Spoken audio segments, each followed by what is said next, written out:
Welcome students to our new session of online classes. Students, as you already know that we have done our direct to indirect program.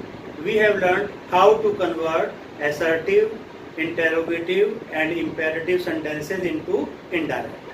Today we shall learn how to convert exclamatory sentences into indirect. ठीक है, तो आज हम सबसे पहले ये जान लेते हैं कि एक्सक्लामेटरी सेंटेंसेस किसे कहते हैं। स्टूडेंट्स, एक्सक्लामेटरी सेंटेंसेस को हिंदी में विस्मय बोधक वाक्य कहते हैं। विस्मय बोधक वाक्य वे होते हैं जिनमें कोई खुशी, दुख या हैरानी प्रकट की जाती है। तो जब हम इन वाक्यों का इनडायरेक्ट बनाते हैं तो इसमें जो खुशी प्रकट करने वाले शब्द हैं या दुख प्रकट करने वाले शब्द हैं या हैरानी प्रकट करने वाले शब्द हैं उनको हम बदल देते हैं। तो कहने का मतलब ये हुआ कि जो डायरेक्ट सेंटेंसेस हमें मिलेगा उसमें जो सेड टू है, सेड टू के स्थान पर हम exclaimed with Joy, exclaimed with sorrow या एक्सक्लेम्ड लिखते हैं।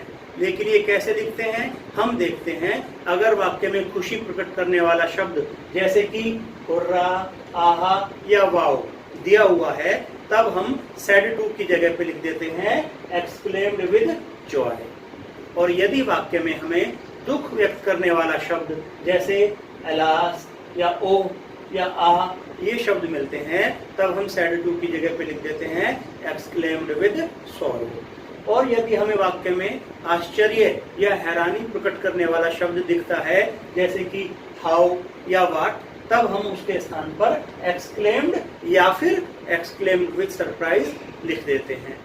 या यदि हमें वाक्य में शाबाशी देने वाले शब्द जैसे ब्रेवो या वेल्डन मिलता है तब हम इनके स्थान पर अपलॉडेड सेइंग दैट लिख देते हैं।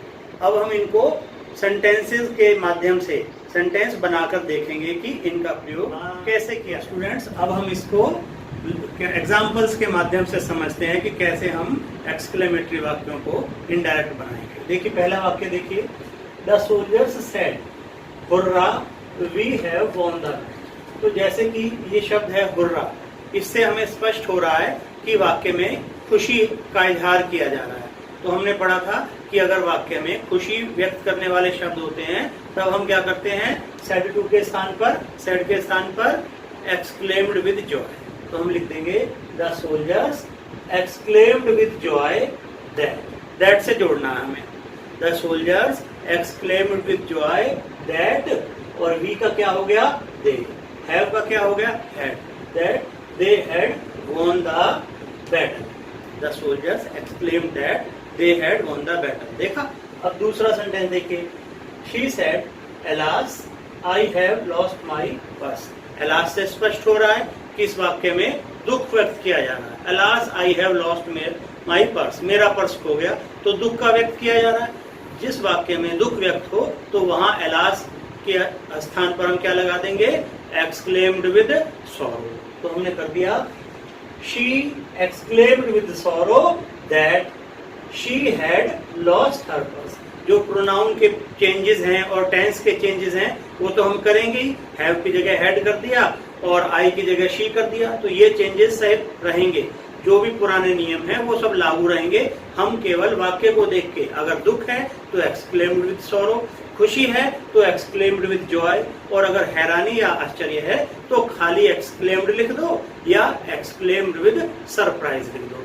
देखिए तीसरा example, they said what a fine morning it is. उन्होंने कहा कितनी बढ़िया सुबह है, तो उनका आश्चर्य प्रकट किया जा रहा है तो हम करेंगे दे एक्सक्लेम्ड, खाली एक्सक्लेम्ड लिख दिया हमने। They exclaimed that it was a very fine morning. जो सेंटेंस में हमें वाट या हाउ लगा हुआ मिलेगा ना, जो वाट या हाउ लगा हुआ मिलेगा उसकी जगह पे हम वेरी लिख देंगे।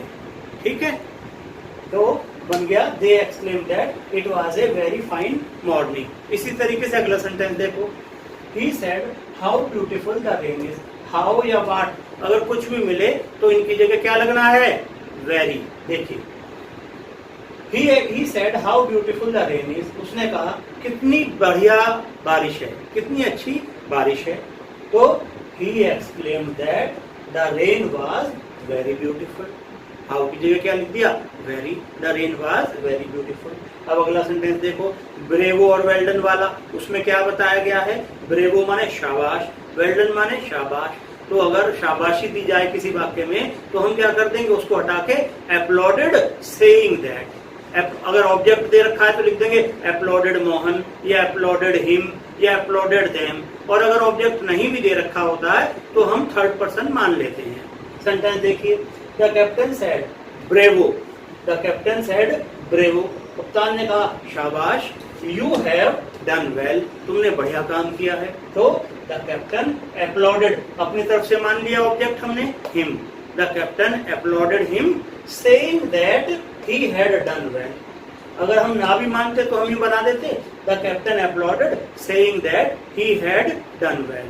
तो इस प्रकार से हमने देखा कि ये जो कुछ हमारे एक्सक्लेमेटरी सेंटेंसेस थे इनका हमने इनडायरेक्ट बनाया है। कितने आसान तरीके से समझाया गया है आपको, इसको आप करके देखेंगे एकदम ये आपसे बन जाएंगे।